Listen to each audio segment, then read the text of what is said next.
So your carotid artery is still blocked Yeah, forever. and it's not going to unblock. Nope. Do you know why it's still blocked and why it's never going to unblock? What caused the block? Yeah. Yeah. So actually, blood clots cause the blockage, and they cause so much damage in my carotid and in my areas of my brain that you can't replace it or fix it at this point. And I actually went through multiple surgeries, and they still could not remove all the blood clots from my brain because they said that it would cause more damage than any good. So I still have blood clots in my brain and in my carotid that will never be removed. This is the Recovery After Stroke podcast with Bill Gassiamis, helping you navigate recovery after stroke.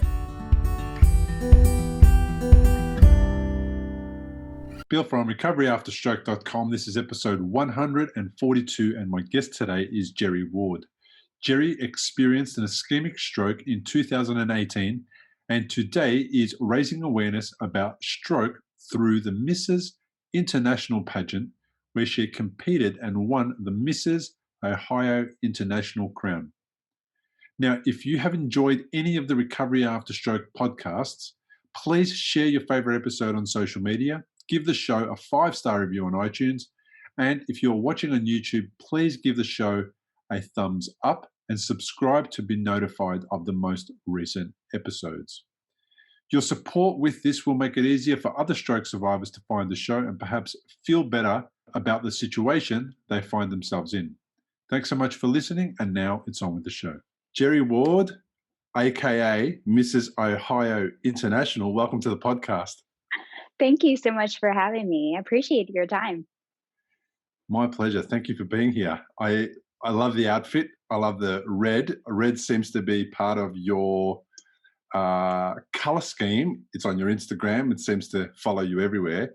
It really, Yeah. it's the color of some stroke awareness campaigns, wear red for stroke and all that kind of thing. It is Stroke Awareness Month in the US this month in May. It is. Yes, it is. And you're wearing your beautiful Mrs. Ohio. What do we call those? Well, it depends where you're from, but we call them sashes. They're also called banners, whatever you fancy. Okay. Before we talk about stroke, tell me about how you get to be Mrs. Ohio International. Absolutely. Well, the international system, most people don't know because there are tons of pageant systems, and a lot of people actually have never competed or been involved in pageantry. But the system itself, you either compete or apply to be a state or national title holder or international title holder. So we will actually be competing in July against people from all over the world in Kingsport, Tennessee. So I'm very excited. We actually have a Mrs. Australia, and so all over the world, literally, and it's just a beautiful thing where we all come together. And obviously, I'm passionate about stroke, and there are about 50 other women that are passionate about different things, and we're just a powerhouse force to be reckoned with in a long weekend. So Fabulous. What's the point of the pageant? So I know it's very much about raising awareness for different causes, mhm. etc. But what's the reason it started? How did it get to be this massive event? Yeah, so the international system itself was born basically on the premise that women have a lot to offer and they have a lot that they're passionate about. And it seems that when you have sashes, and I don't know if you can see my shiny crown up there, but whenever you have those things on, people pay more attention to you.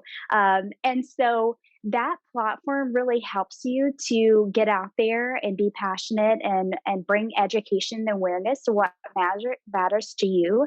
And I've also found that women, especially when married and or have kids, they're occupied and they put themselves on the back burner a lot of times. And it actually ties into my stroke story, but more on that later.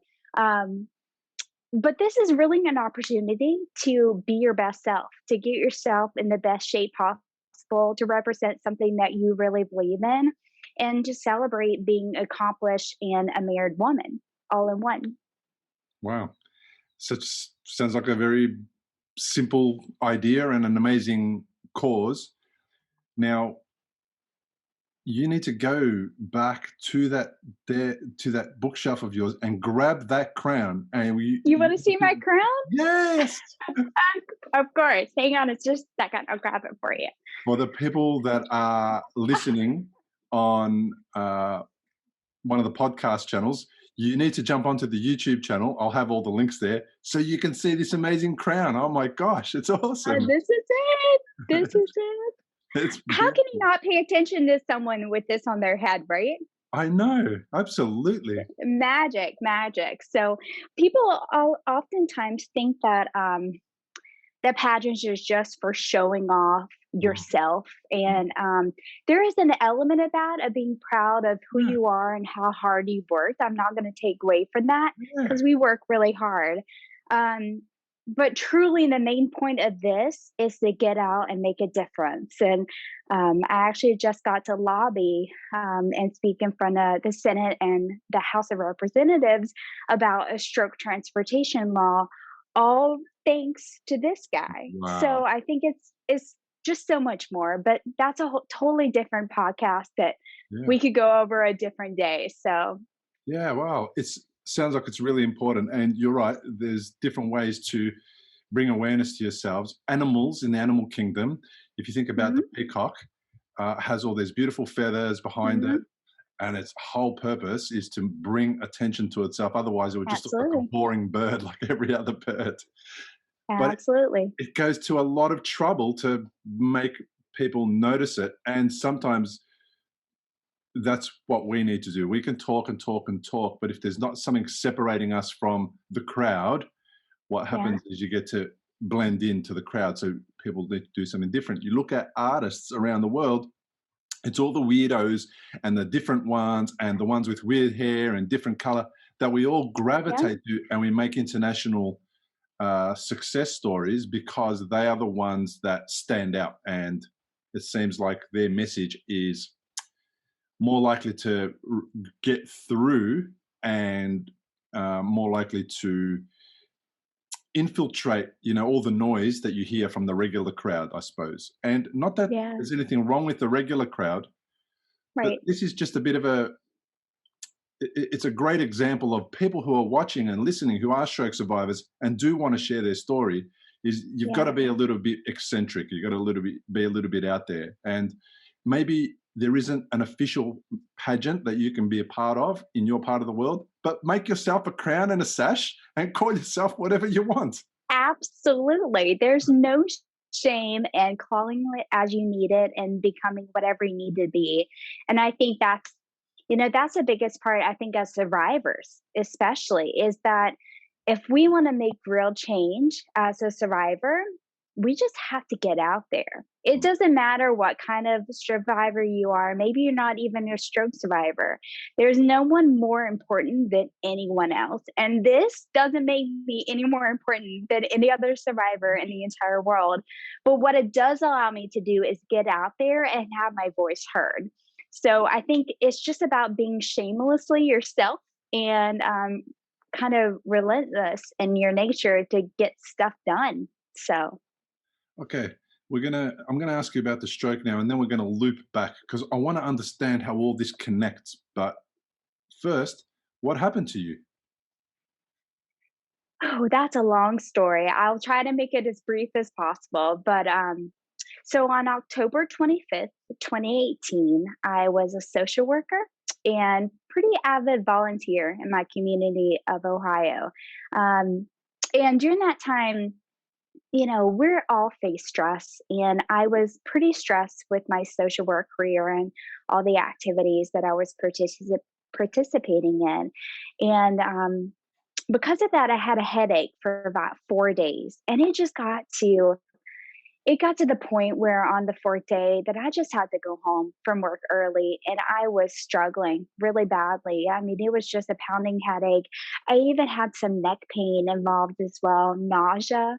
I came home, threw up a couple of times, took a bath, and just tried to relax and rest my head. And Shockingly, the headache went away completely. But later that night, about 10 p.m., I was sitting on the couch with my husband, and I was working, of course, because typical workaholic myself, and I was working on my laptop for the next day, and I heard a loud pop in my head. And I felt a bit of vertigo, almost as if the room was spinning and I was still sitting still, and vision blurriness. And in that time, after the pop, it kind of fizzled out like the sound of fireworks. And that was a moment that I just knew something was not right anymore. I could just feel it in my soul that things were not the same. And I tried to tell my husband that I was not feeling well, that something weird just happened to me. And in that moment, I realized I couldn't speak at all. I also couldn't move at all. So I was stuck for at least 10 seconds, which that doesn't sound like a really long time. But when you're trying to speak and move and you're unable to, that feels like an eternity. If you've had a stroke and you're in recovery, you'll know what a scary and confusing time it can be. You're likely to have a lot of questions going through your mind. Like, how long will it take to recover?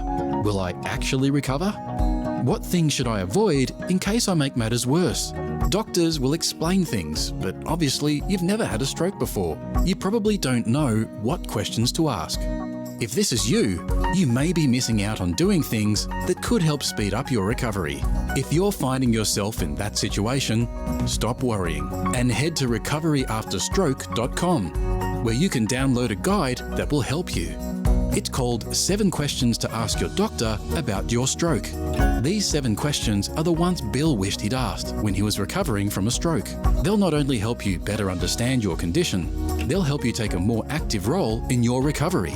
Head to the website now, recoveryafterstroke.com, and download the guide. It's free.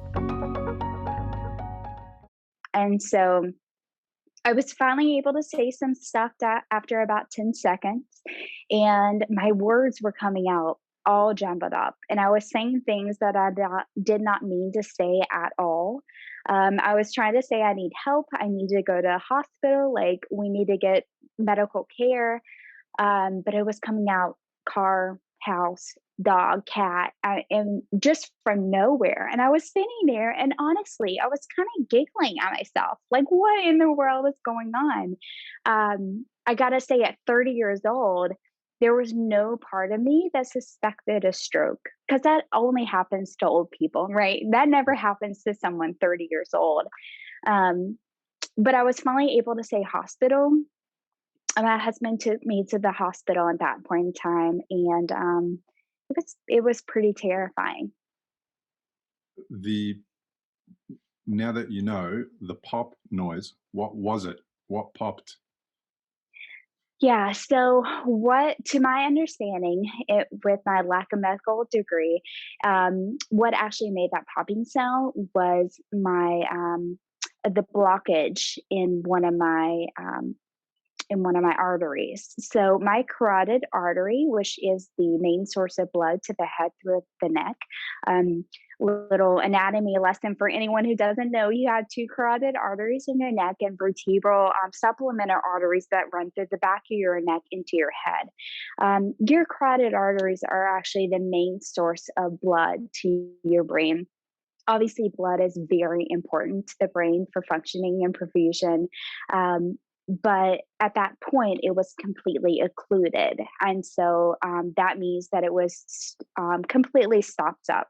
So you kind of think, like, if you're talking a pipe inside of your house, and you have long hair and you go to shower, and of course all the water sits on top because you haven't cleaned out the pipe. That is kind of what happens to the carotid artery in that moment. And so fun fact, my carotid artery is still included to this day, and it will never be able to be repaired. So, so that was what the initial pop was. And then the fizzling out, I don't know what that was. I think, for me, in my opinion, that was just a lot of neuroanatomy dying at that point in time, because we know that 2 billion neurons die per minute. And so I think I think my brain just got tired in that moment, and losing that lack of perfusion and blood supply really shut down my brain. So your carotid artery is still blocked, Yeah, forever. and it's not going to unblock. Nope. Do you know why it's still blocked and why it's never going to unblock? What caused the block? Yeah. Yeah, so actually, blood clots cause the blockage, and they cause so much damage in my carotid and in my areas of my brain, that it is you can't replace it or fix it at this point. And I actually went through multiple surgeries, and they still could not remove all the blood clots from my brain because they said that it would cause more damage than any good. So I still have blood clots in my brain and in my carotid that will never be removed. Okay, interesting. So then people are listening, and even me, because we don't know much about anything with regards to the medical thing. How come you're still able to talk, smile, laugh, look at us? How come all that's Yeah. still happening? I understand briefly, but you tell me. Do you know? Have you asked that question? Yeah, honestly, I'm able to do all that because the human body is absolutely amazing and neuroplasticity is amazing. And I put in a lot of hard work during that time. Um, so the region of my brain that was most severely damaged was the Broca's area of the brain, which is responsible for a lot of speech, and a lot of neuro fine motor activities, gross motor activities, etc. So the most things that were damaged was my ability to speak, move, read, and write. So I lost the ability to do all of those things.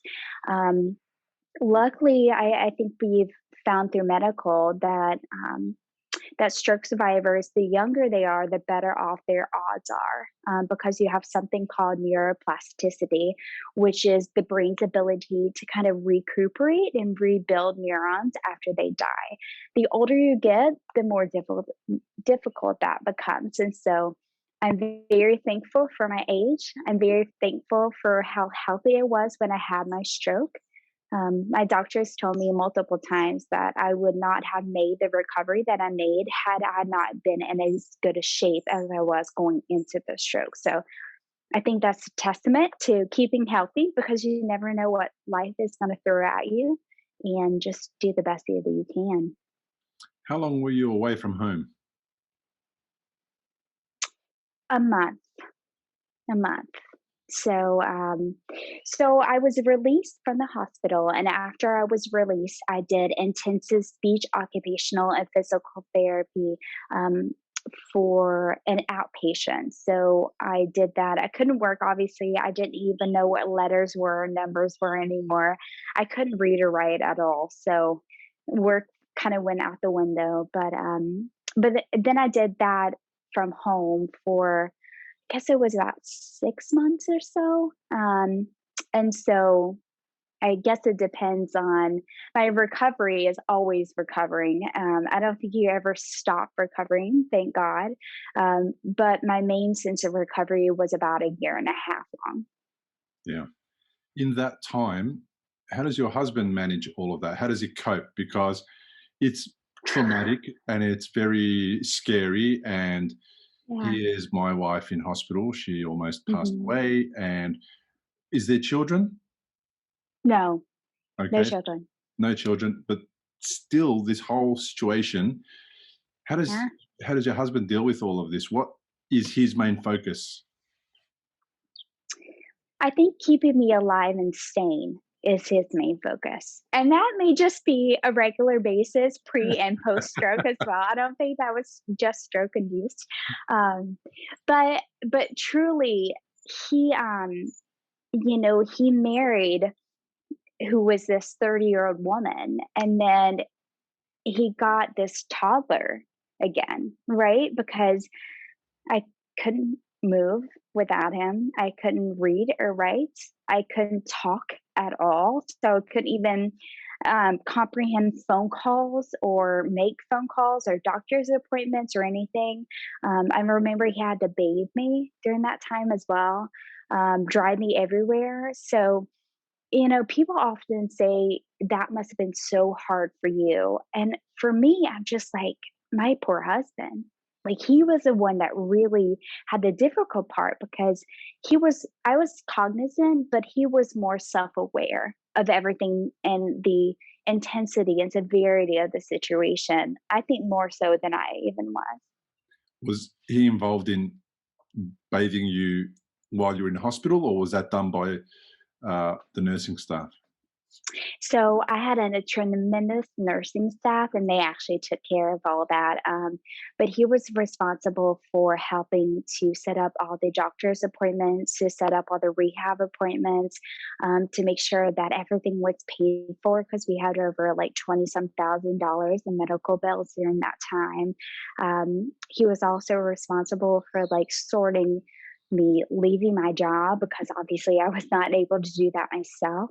Um, so everything that allowed me, that made me an independent functioning adult, he then had to take over that because I was literally a 115-pound toddler. And so I just think a lot of people overlook the caretaker and really how much work and how much effort they have to put into caretaking someone else and what toll that takes on someone.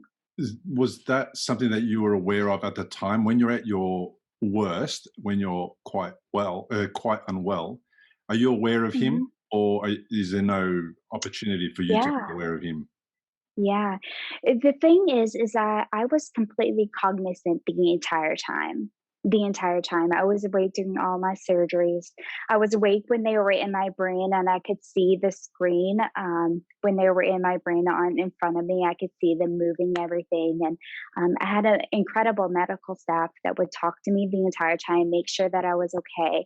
Um, I was very grateful that I was still spoken to as if I was a real person, Mm, as if I was there. Um, I never had a single medical professional talk to my husband mm. instead of me.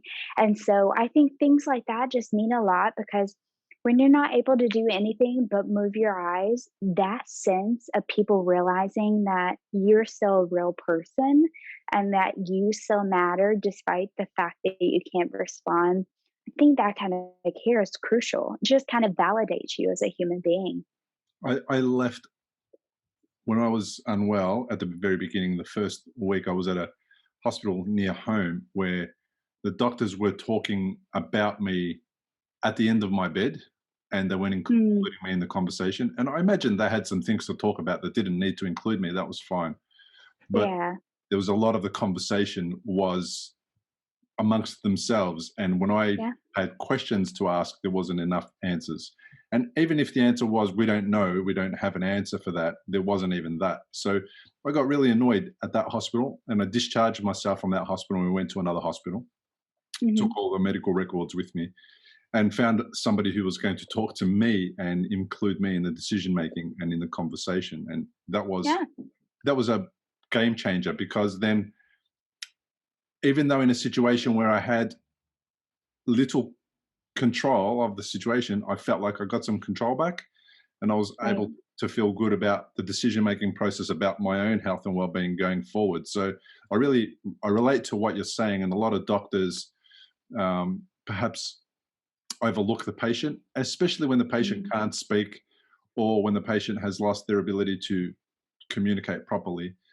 There is a tendency to overlook them. And I kind of understand how that might happen, but I think there needs to be a better focus, more focus on the person who who is unwell and get them to communicate one way or another, however you can, if it's at all yeah, possible, get them to communicate with you. It just makes people feel better about this situation, which is really terrible. Uh, right. it just makes it feel better. So I can relate to that. Your husband, is he at work at that time, or does he have to take time off work? What happens there? So he actually was supposed to be away, but luckily that night he was not. I literally would not be here without my husband that night. As far as the medical care, I knew he had to take time off from work. And then, of course, driving me to all my appointments and everything. He had to do that in between work. Um, I had a lot of PTSD after my stroke, just the constant anxiety and fear that it was going to happen at any second again, and I was going to die this time. And being alone was the most terrifying feeling in the entire world. And so he would be like, I need to take a shower. And I'd be like, can I sit in the bathroom with you? Like I could not be out of sight from someone. So I think that's a lot of overlooked things as well, is that the caregiver's mental health, because we're needy. We're needy when we have a stroke. We need all the help and love and care that we can get. And sometimes I can imagine, he never complained, but I can imagine that in his mind he was like, please, I'm an adult, let me shower by myself for a few minutes, right? Um but he had to take time off and he never complained. He did it very graciously, and yeah, I'm more appreciative than I could ever explain. I would have been complaining and groaning and moaning. No, you would have. You would not. I'm sure in the back of your head you would have been like, Jesus lady, let me have a few minutes by myself. I But would have no, you been would have. I reckon I would have been less patient than my wife was. I reckon I would have been maybe not in front of her, but I think I would have been at counseling. I would have been whinging and complaining about her or something like that. And I would have been completely oblivious, and it would have been fair enough because I wouldn't have had any clue what stroke is, because we're not Right. medical professionals. We're normal human beings. We're going about our daily Mhm. life. Now we have to learn about stroke and what Right. happened to us, as well as how that affects everybody else. Like, there's no skills that you're given when you get married to Yeah. deal with that stuff. There's no book. No. You got to learn on the go. And I'm I'm also extremely grateful that my wife was. She never complained, and I never heard it. But she did it tough sometimes because I was cranky. I was really unwell, and I Yeah. was being difficult because it Yeah. was difficult for me, and I didn't know how to handle it. Now, Right. you said something really cool, which I wanted to ask about, which was you had PTSD, which I'm assuming means that you don't have it so much now, or it has eased. There's people listening and watching now who are going through exactly what you were going through then. They are probably going through that right now because they're in the early phases of Right. stroke. How did the PTSD ease off, and how did things start to get better? Let's give them a little bit of a glimpse into the future. Yeah. So honestly, each day gets a little bit easier. And I wouldn't say a lot. When I say a little, I only mean a little bit. Like the slightest slither of joy is brought back into your life. Each morning that you wake up and you're like, whew, I made it. Like I'm still alive. And you kind of move I don't know if the listeners have the numbness or inability to feel their fingers and toes and that kind of thing. But you kind of move everything and you're like, okay, it's all still here. Um, but I think you kind of resort back into that childlike behavior of just needing an adult and needing to be safe and needing to be cared for. And I think that primal nature of I just want to stay alive and I just need help. And I think you start to get your confidence back a little bit every day. I personally ended up going on anti-anxiety medication because I felt like I was just drowning. And that was the best decision I've ever made. I'm still on the medication. I don't ever want to go off the medication. It has made me feel as though I can breathe easier each day, and it really reduces my anxiety. I do still have those moments every now and then, just being completely honest, where I'm like, "Ooh, that was a close one." Like that that could have been a lot worse than it even was. And with the job that I have now, I actually work in the hospital that I had my stroke, and seeing my ICU room and watching ICU patients in the room that I was struggling in every single day, and even watching people die in the room from a stroke. It's There's a lot to it, right? There's a lot to compartmentalize and to process. And I just say, you've got to do what's best for you. If Mm.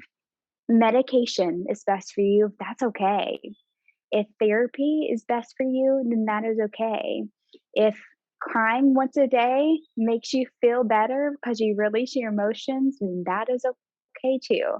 Um, there isn't a book, unfortunately, a textbook to walk us through this. And I wish there was, but every stroke, every situation, every person is too different. So you just really have to lean into other stroke survivors. And I remember I read a book from a stroke survivor, and she was just mentioning things that bothered her, and things that she feared, and she's fully recovered now. And I was just like, yeah, that's me. And so I think finding other people who are a step ahead of you as far as in your stroke journey, and really finding solace and peace, and that can be you. Just give it time and be patient. Yeah. Was counseling something that was good for you? Is that something that you did do, or? Yeah, yeah. So I only had a short spell of it, but it was good when I did it. The fear of dying is actually something that most people have. Um, but the thing is, when you're that close to death, I think that's a whole new element of the fear. Um, I even remember things like my first 4th of July for Independence Day for the US. We always have fireworks, of course. And I was sitting on the rocks with my husband in Cleveland, Ohio, getting ready to watch a fireworks show. And the first firework went off, and it popped and it fizzled out, and I lost it. Mm. I lost it because that you can think you're better. I'm on anti-anxiety medication at that point, and in that moment, I was a mess. I was crying. I couldn't breathe. We had to leave. So it's really, I can't express patience enough for the journey. Yeah, it's a great example what you just said about something triggering an emotion from the past. Hmm. So I'm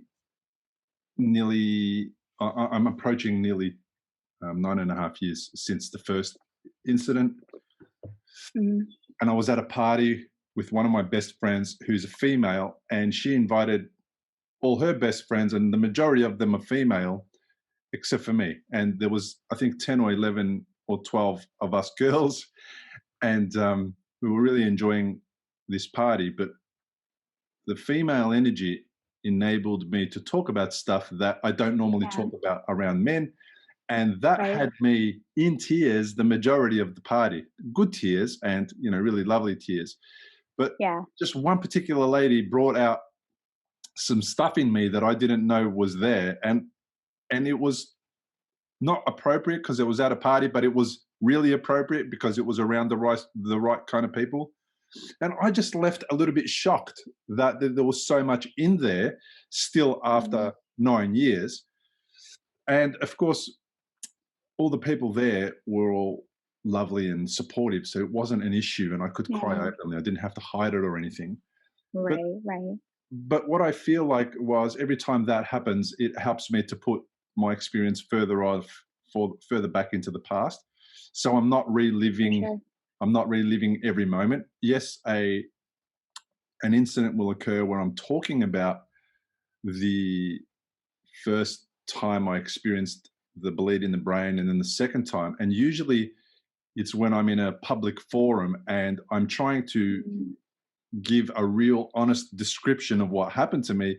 And of course, that honest description sets me off. It Yeah. creates Yeah. emotions that come up. And as much as I tell myself I'm not going to cry in this particular presentation or this Good luck with that. Yeah, I can't stop it. Now, nobody Yeah. takes it the wrong way. Everyone appreciates it and they take it the right way. But every time I do that, and I think that's why I talk so much about my stroke in the podcast and every other place that I talk about my experience, I think why I do it is because it helps me put it in the past and therefore not relive it every single day. Right. But once a year, it triggers, something triggers. And that doesn't bother me. That doesn't annoy me. That's just like, wow, that came out of nowhere. Okay. Mhm. Park that one, get the tissues, wipe those tears away, and just again think about why I'm okay now, and why it's okay Mhm. to go through this, and why there's no real. It doesn't really mean anything. There's no real. I don't need to label myself as I'm still weak or I'm still, I'm too Yeah. emotional or anything. I don't need to label myself after that happened. It happened. It's an experience. I observed it, and then I moved on from it. Does that Yeah. resonate with you? Do you feel like every time you have a little outburst, it helps you? For sure. I think what's most important to remember is that we're human, and that's beautiful, right? Like we're disasters. We try to do the best we can. We have had something deeply traumatic happen to us, and when I'm studying cognitive behavioral therapy, I think the point is that trauma is so deep in you, and the fact that you can chip away at that superficial trauma, like, who, I made it through the car ride. Ooh, I walked past the hospital, so I'm okay with chipping that away. And, I made it through this fireworks show, etc. And that's all great, but it's okay to feel sad and to feel scared and to feel. I was talking the other day about feeling lonely. Like strokes are very, very, very lonely diseases. And so, um, for me, what helps me to heal is actually advocating so that it doesn't happen to other people. That's very important to me. Each time that I have to tell my story in front of someone else to explain why it is so important, because someone else doesn't need to go through what I went through, that is kind of my healing process. And so I agree completely. I think it's very important to find what helps you heal. Some people find that, meltdowns and telling their story doesn't work for them. And that's okay too. Mm. Um, but you do have to find what helps you to maintain peace. That is what keeps us sane and keeps us moving forward. It's so easy after stroke because it is so lonely to really recluse Mm. and to not seek out new adventures and be too afraid to live. And if you stay in that place for too long, you're going to get stuck there. And that is my biggest fear for stroke survivors is that the world is completely different now post stroke. But if you find your new joy, and you take on new little challenges every day, that's what it's all about. It's not about perfection. That's what I am. That's exactly what I did. I didn't know what I wanted to do after the stroke. I was almost stuck in my own story and Mm, my own problems, and yeah. that makes sense. And then I just started to solve little problems. How do I talk about this Mhm, to a global audience? And that was an idea that a friend of mhm, mine put in my head. I was happy yeah. to talk about it just in my local suburb. And he said, there's more ways to talk about stroke than just your suburb. He said, Right. how about the whole planet? And I thought, well, that's a little bit bizarre. How am I going to do that? Well, here, you could do a podcast. So then I Yeah. solved little problems. What is a podcast? Okay, how do I get a podcast? What does it Right. mean to have a podcast? How do I find people to talk on it? What am I going to talk about? And then slowly over the years, it became the Recovery After Stroke podcast, but it started off as something completely different. And Mhm. and it and it didn't do much in the first 2 or 3 years. It's only in the last couple of years that it's really taken off because I launched it in 2015, and in the last couple of years, I've managed to do almost one episode a week. So I that's a big step, but it took ages to get there, and this is kind of what I'm trying to demonstrate and tell people about. So I love the way that you express the path, it's small steps and little things and plenty of time ahead of us to do it, and no need to put too much stress on yourself. I certainly did not have a goal to do one episode a week, not at all. It just happened. Yeah. And I don't know how it happened. It just did. So I'm going with it. And I've put in systems to support me to do that so that I don't have to let people down all the time and say to them, so I know I'm at an appointment, but we have to cancel because I've something else come up.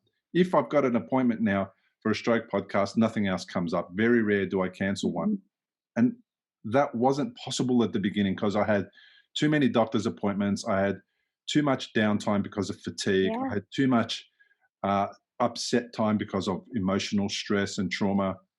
So I looked after myself. And then as I started to come out of the fog, I started to then take care of other things that were on my mind. And before the stroke, I had no sense, no idea that I was going to do anything like this ever in my life about any topic. And I'm wondering, was pageantry in your timeline? Were you going to ever do anything like that? Or did this happen all because of your experience? So that is a funny question that you asked me that. I done pageants from the time I was 4 until the time I was 29. And I said, well, the last pageant that I did in August of 2018 was my last pageant ever. I was retiring. I was moving on to something new, competitive ballroom dancing. I was done with pageantry. I was very excited to kind of close that book. And then my stroke happened 3 months later. And, you know, I think you do things in life for reasons that you never considered because life happens to us sometimes. Not, having a stroke at 30 was not on my bucket list. I did not check that one off. I didn't plan for that. But I realized it was actually in the ICU bed that night after one of my brain procedures. I realized that as soon as I get my voice back and as soon as I'm able to talk again, I will ensure that I use the new voice, whatever it sounds like, to make sure that people don't have to go through this. And I said, how can I do that? I was like, I'm going to do a TED Talk. So I did a TED Talk. And then I was like, well, I'm going to do one more pageant, just one more, because I know once again that with this shiny crown, I'm able to get and generate the attention that I need to make sure that bills are passed, to make sure that education is served into the area. So to answer your question, long story short, I had been, but I had retired.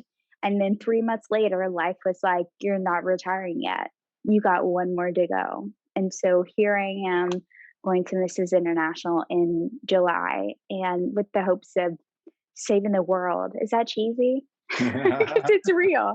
It's real. It is. I'm shamelessly just trying to save the world.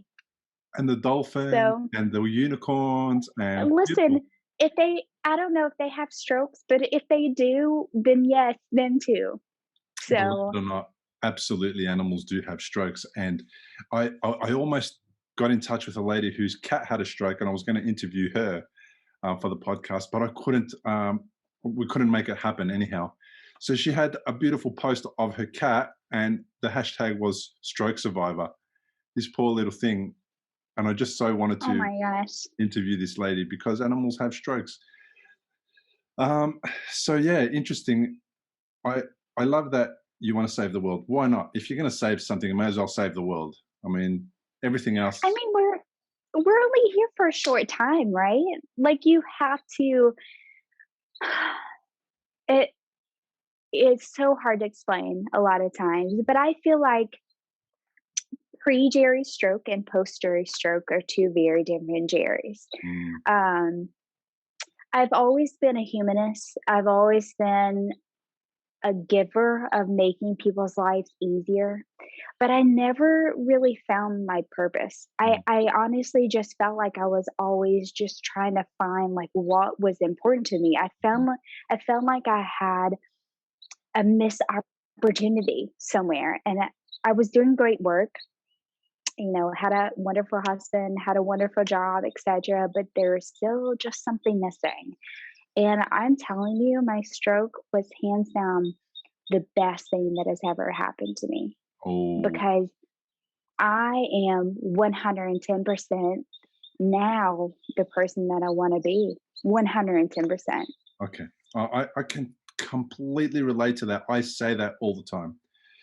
Mm, Um, that's hard for some people to listen to. Some people for sure. hear that and they say that stroke is the worst thing that happened to me. How can you say that? Blah, blah, blah. For And sure. absolutely, I get it. And that might be correct for right now. I've met people all over the world who say that and are living difficult, physical lives with regards to Hmm. their ability and their challenge. They might be using a walking aid or a wheelchair, or they may have lost Right. their perfect job or their perfect this or their perfect that. And it takes a while, but you get there. It wasn't day one after your stroke where you woke up, No. "Oh, this is the best thing that's ever happened to me." It wasn't when you couldn't walk or talk or use Mm, your arms. It wasn't then. It was later at some point where you got yeah. to be the person whose stroke was the best thing that ever happened to them. I said that, and I don't know when exactly it happened, but it was kind of about 4.5, 5 years in. And I was Hmm. also doing what you're doing, reflecting on all the things that I've achieved and done since then that were not on my radar Hmm. ever. I was way more Right. self centered. I was way more about making money and all that kind of stuff, which is fine because Mm, they're important things. But I never paid attention to other people and I never gave my time to causes that were yeah. meaningful and helpful and useful. And Yeah. I never had a real voice. I never don't believe I had a real voice or a way for my voice to be heard. And I felt like I had a lot of important things to say. And the only way that happened was I found myself on the other side of this terrible life-threatening situation. And here I am, Mm, 142 or 43 episodes later, and they're all stroke survivors that I've met, given a voice to, let them share and heal some part of their story. And also, who knows what that's going to create for them. But for me, it's given me a worldwide audience that I get about 3,500 downloads a month. And that started from 3 or 2. yeah. So, But that's the stroke journey, right? yeah, That's the stroke journey in general. Like everything just starts from one or two. yeah. Like when I'm running in the morning Mhm. before work, I couldn't walk. I Mm, didn't just jump up and run. I think, I had days where I cried all day long. I had days where I threw clipboards because I couldn't remember how to write the word A. mm, I had days one day when I was trying to learn how to eat and swallow and that kind of thing again. I was so excited because I could finally get pasta again. So I was off the like yogurt and jello and that kind of diet. And I was like, real food, right? The first bite that I took, I bit the side of my mouth because of my dysarthria. mm. I took my entire tray, just tossed it. And I think people see us now and they're like, okay, good for you guys. Good for you guys, like being able to walk and talk and have jobs and function normally in society. But they don't realize that um, they weren't there to see all the before. And you're saying that you realized that this was a good um, life situation overall for you. That was 4 or 5 years later. For me, it was about a year later. And so once again, the time frame is totally different. There's no right or wrong for when you feel things. Yeah. Behavior like throwing a tray of food across the other side of the room isn't that unbecoming of Mrs. Ohio? Listen, I'm very real. I'm a very real human being. I have feelings.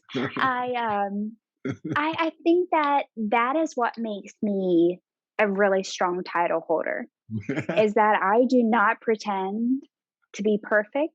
I do not pretend to always have everything together.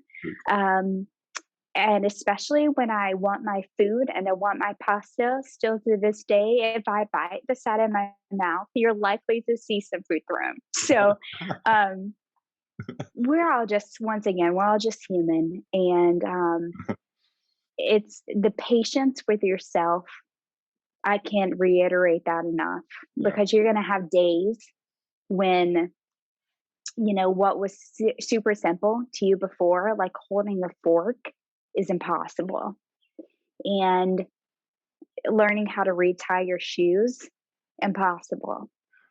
And all these minuscule things, they just become, celebrations Yeah. when you can finally do it again.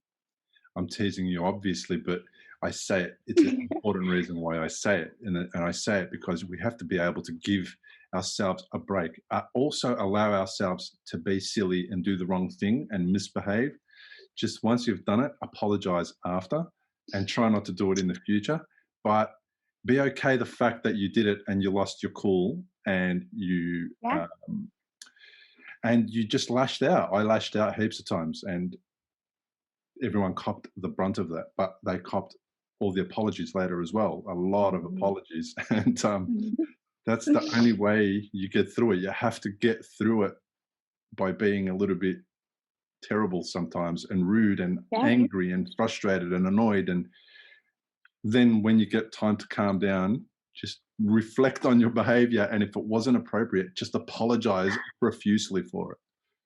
Well, and the people, I truly believe that the people who love and care for you and want the best for you, they'll never understand completely, but they know that you're in a difficult new situation in which you're just trying to learn how to live again. And that, I think that's what's most difficult, is when you have a heart attack. um, you have difficulties internally, but for the most part, can still function post heart attack. Mm, Post stroke, you're literally learning how to do life all over again. mm. And I threw a lot of things at my poor husband, but he still loves me, and we got through that. And I think, in a lot of ways, you become tighter and stronger with people Mm, post traumatic situation. mm, Um, but yeah, a lot of apologies mm. later. So Yeah, that's good. That's fair enough.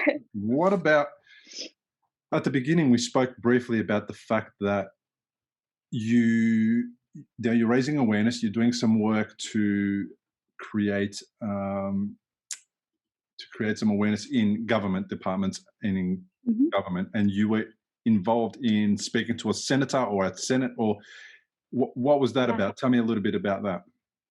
Yeah. So I don't know how it is in Australia yet, but I'm hoping to learn.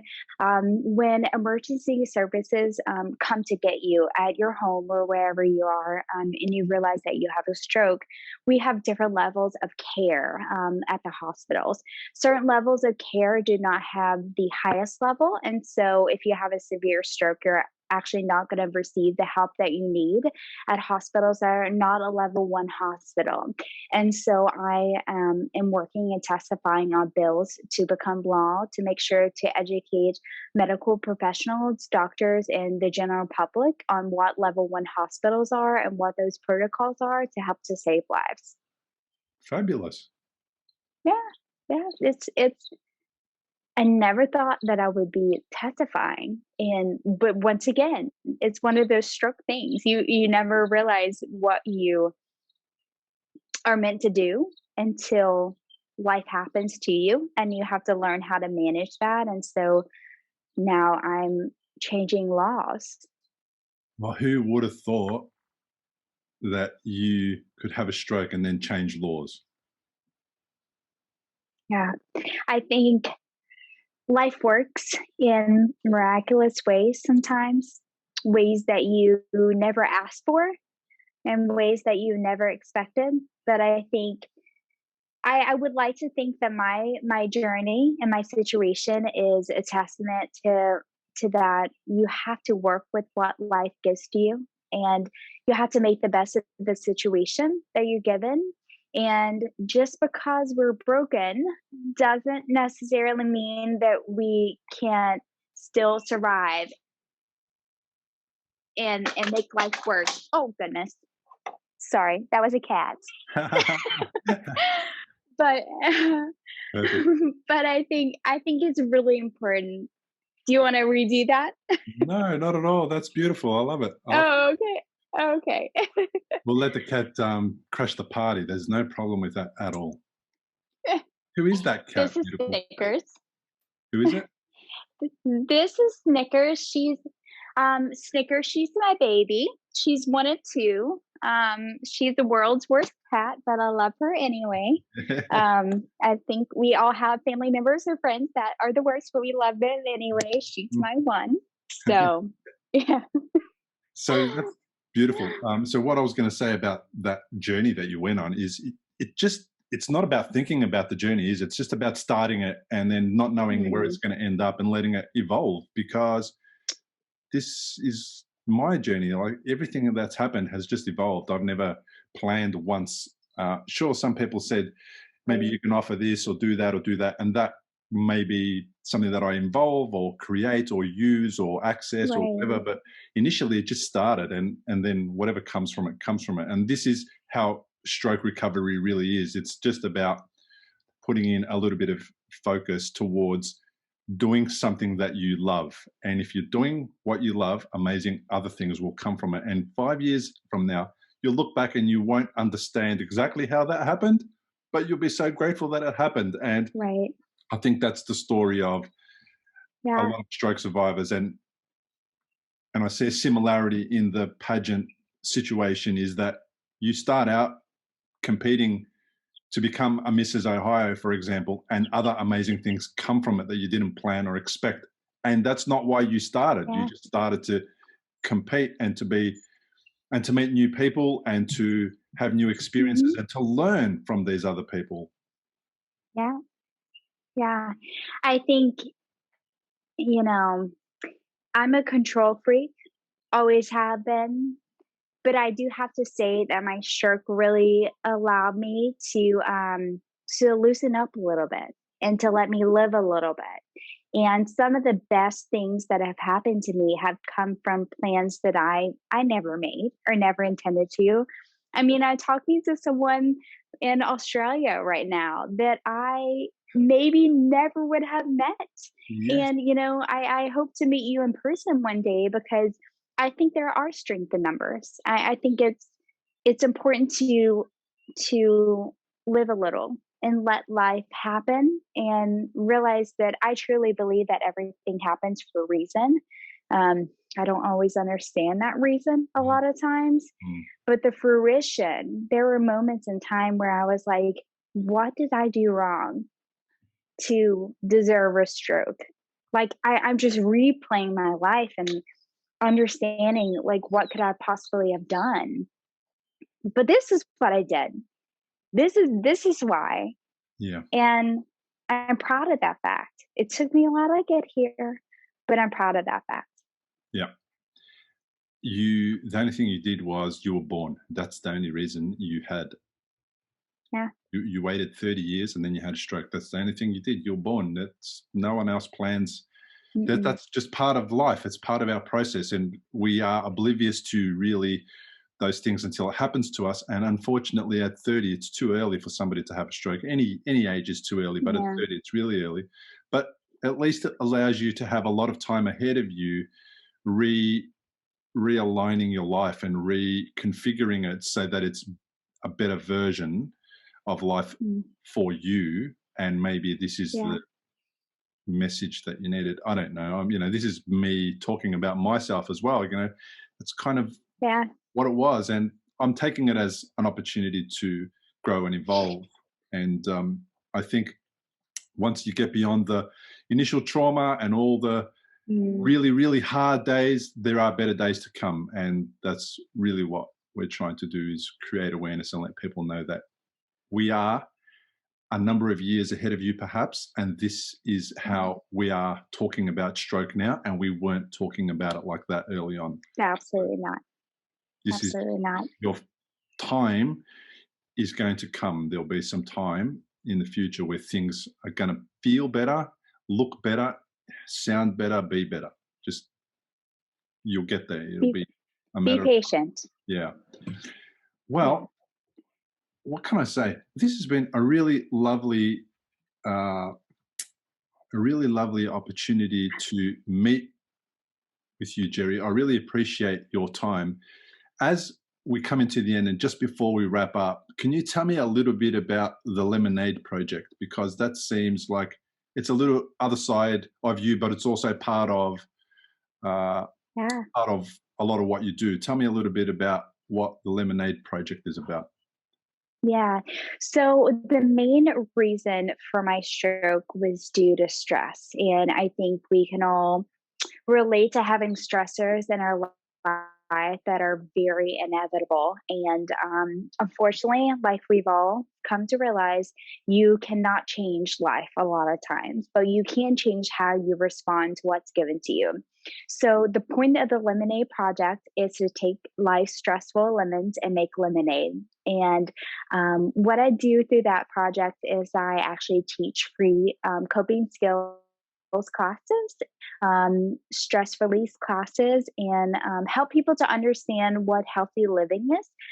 Because I think that is one of the main points of having a happy and successful life is to learn how to cope with what life throws at you. And so the Lemonade Project was born actually when I was in speech therapy. I didn't know how to read or write yet, but I was like, once I learn, it's game on. We're going to get this ball rolling. And so I've been able to speak to over 31,000 people in 28 countries and teach them self-care techniques and really teach them how to prioritize themselves and to teach them that they are important, they are worth it, and it is long-term important to make sure that you're maintaining your health and the health of those that you love. Fabulous. For people that are listening and want to know more, they can go to thelemonadeproject.org, and on Absolutely. Instagram they can find you at Mrs. MRS Ohio, OHIO, International, INTL 2021. I'll have all the links to the. Was that right? Yeah, Mrs. Ohio. Okay. Until 2021. I'll have all the links to that in the show notes anyway. So all the websites, the Lemonade Project, and the link to the Lemonade Project Instagram. Thank you so much for being on my podcast. I really appreciate it. Absolutely. I'm so grateful that you have me. And I just want to say to anyone listening or to anyone watching, to don't hesitate to reach out to myself or to yourself for help or advice, or if you need someone to vent to, we are the perfect people to do that because we've lived it, done it, thrown a lot of plates. We've been there. So just know that you have a support system. Even if you don't know myself, I'm all for stroke survivors because I know how difficult it can be. So happy to be here, happy to share my message, and thank you for everything. Discover how to heal your brain after stroke.